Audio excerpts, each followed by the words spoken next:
Hi, my lovelies. Woo here, and today I'm really excited because this episode of Somatic Navigation, I kind of want to add in the pauses because I feel like the pauses and your craniosacral rhythm kind of really pertain to kind of this week's theme a little bit. So we've been talking about shame, guilt, false pride, and things like that, and how your body shifts when you start to talk about it or feel it. And sometimes it's not only connected to your crown chakra, but sometimes it's also connected to your voice in other ways, and how um, nothing really is just one thing, and that's all it is. Everything has layers. Everything has different aspects, and it's all kind of melted together and shifted and put together that way. Because that's we're people. That's how we are. We don't fit in these specific categories all the time. So how everything's kind of connected, and so again, with our fascia being very connective, it changes as we our craniosacral rhythm kind of pulls us in and out, puts us into like this fetal position, and then it lets us expand into this very open position. And when we do that, it's because your spinal fluid is flowing from your head down to your sacrum or your tailbone, and it's lubricating all of your nerves and stuff that come out of your spinal column. So as it does this, again, you're going in and out of flexion and extension, and your bones are actually shifting from in flexion and extension. So we're also talking about this pause space and why it's significant. So like if you're in like a crowded room and you're listening to a speaker talk about something that was very significant for them, what you'll notice is when they get to the right spot where it's like time almost pauses, it almost shifts and almost stays still to the where like everything in the room just goes like silent, and it's like this dead space.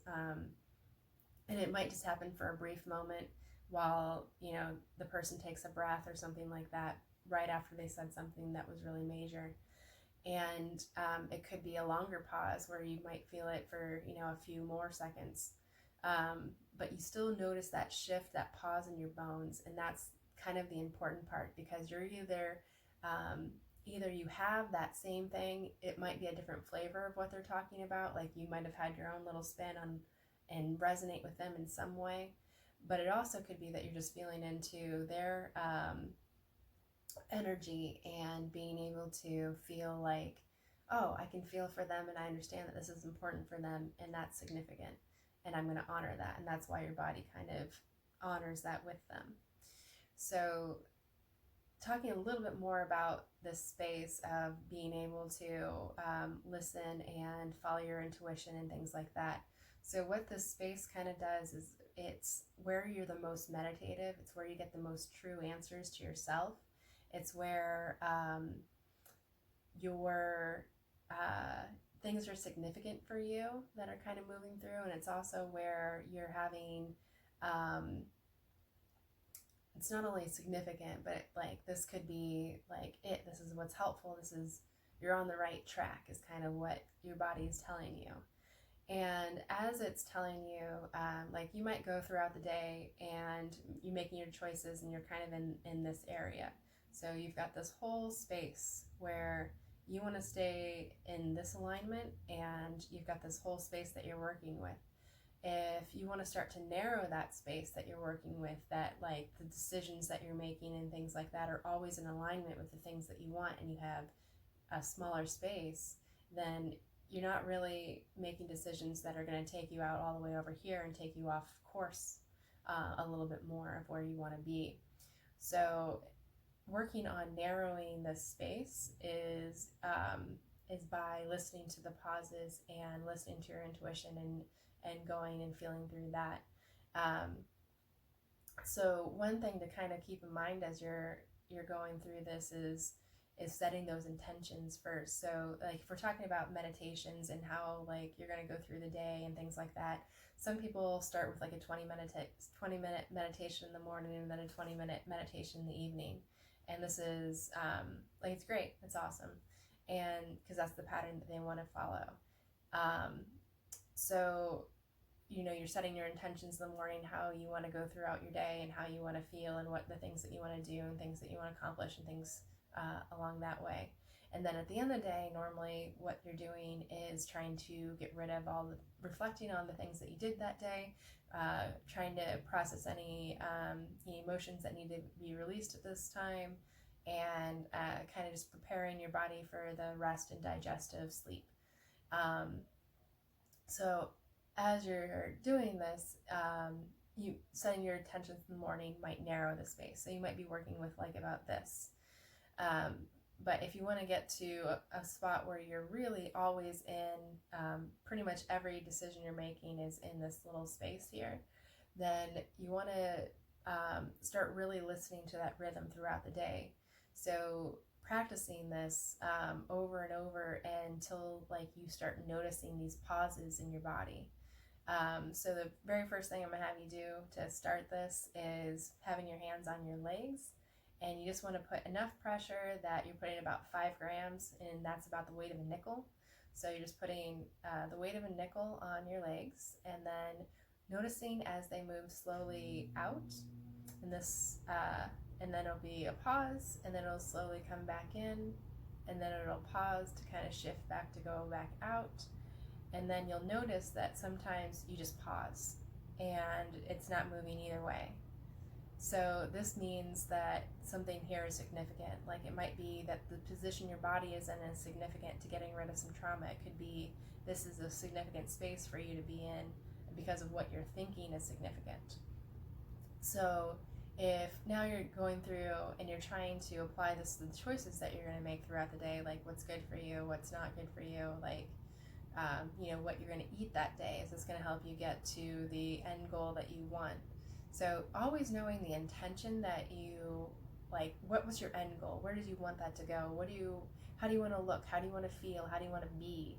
That kind of thing. Having that end goal in mind, and then also feeling through what feels right to you. So as you're going through and you've got all these decisions to make, should I do this? Should I do that?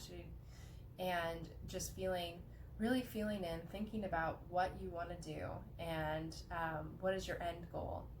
And then noticing as your body shifts and how it slows down.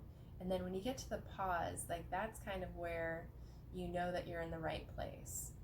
And so making a decision from this, like when you're noticing like, oh, I paused when I was thinking about this, but then I lost it when I started thinking about that. So noticing where you feel the pause, the stillness in your bones, the stillness of like this rhythm, and noticing how you feel when you're in that stillness and in that space of pause. So also on this note of this pause inside your body, noticing the pauses that you can take to really evaluate what you want to, where you are, and what you want to do with everything's around you. So this kind of gets to like co-creation. So your body is aware of like everything that's around you and everything that it's capable of, and the difference between what your body knows and what your mind knows is how much of it is conscious. So can you make the calculations and things that get you from this place to this place, or is it something that you don't really need to know? It doesn't need to be at the conscious level, and that you can do this way. So feeling out like what you should do in the specific way, what you should say in the specific time, like finding the pause to not react with a specific emotion right away, but to notice like where are they coming from, what are they doing, and how can I align myself in a way that I'm staying in the, and I'm not saying like repress your emotions or anything like that, valid, they're all valid, and you should express them how you need to, but also know that expressing them in specific ways can also cause consequences. So it's about making that pause, that shift, and how you can productively move that energy through your body, and how you can productively communicate that with somebody else. And by taking the time to kind of get in tune with your body and get in tune with this rhythm, to know if I am consciously saying, this is where I want to go, this is what I want to do, this is what I want to look like, this is how I want to be, this is how I want to react to things. And then keep checking in with your body, like, am I on the right track? Am I doing the right things? And notice how what you're doing and getting to your end goal is in this space, and it feels good, and everything, all the choices you're making feel good, and they're all in this space. And then also being able to take a pause, like what we're in now, with this the coronavirus and everything that's going on, and it's putting the whole world in this big pause and this whole big shift that we need to then kind of take a step back and like really realize what is important and how like what's going to get you through it and what's going to be productive about it. And but just take advantage of the pauses. Like, there's a pause here for a reason, and what is the best outcome for you in this situation, and how is it aligning with your outcome in your goals for what you want for the future. So there's the immediate goals, and then there's the long haul here. So you want to make sure that the things that you're doing now is aligning up with the things you want to do later, and if they're going to get you there, that kind of thing. So again, listening for that pause, that stillness in your bones will be really helpful. Like, and if you notice that, you know, this pause in life right now is really causing all these emotions and things to come up, and these things that you thought you had, you know, maybe already processed or you didn't actually think were a big deal. But noticing those come up in your body and noticing how you can productively get it to move through the body. So if you need some more explanation, I would check out some of my earlier videos to see if I've already gone over something that would resonate with you and what you're specifically going through at this time. So kind of back to, again, feeling through your craniosacral rhythm. So just to kind of recap all of that. If you put your hands on your thighs and you're just kind of very light touch, and just noticing they kind of go in and out, and then also noticing how that feels in your body, and noticing that you can do this without putting your hands on your body, and just know here's your rhythm, and here's your here's a pause. Like, what I'm noticing as I'm talking is that I am getting these little pauses, and that's part of the reason I know that I'm saying the right things that I want to say, that's going to convey the right message, that hopefully the people that are watching this will be able to understand what I'm saying and be able to use what I'm saying to help them. So that's my goal for the session. So like, if I'm staying on that goal and on point, then I should continue to have a bunch of these little pauses as I'm talking. And right now I just feel like very still. And in fact, the most of this time I feel very still. So just kind of noticing what the difference is between when you feel still and when you feel like you're going through the rhythm. And again, the normal rhythm is 4 to 6 seconds. So out, and then 4 to 6 seconds in. If you're moving faster or slower, then there might be something that's something to take note of, like especially if you're moving slower, because then that means that something that you're doing is probably significant. It's probably using that time to integrate something. So I think that's about all I have time for today, but I hope that you enjoyed this message, and I will see you guys again tomorrow. Again, this is Somato Enlightenment, and you can check me out on YouTube, Facebook, and Instagram. Thanks, and have a great day.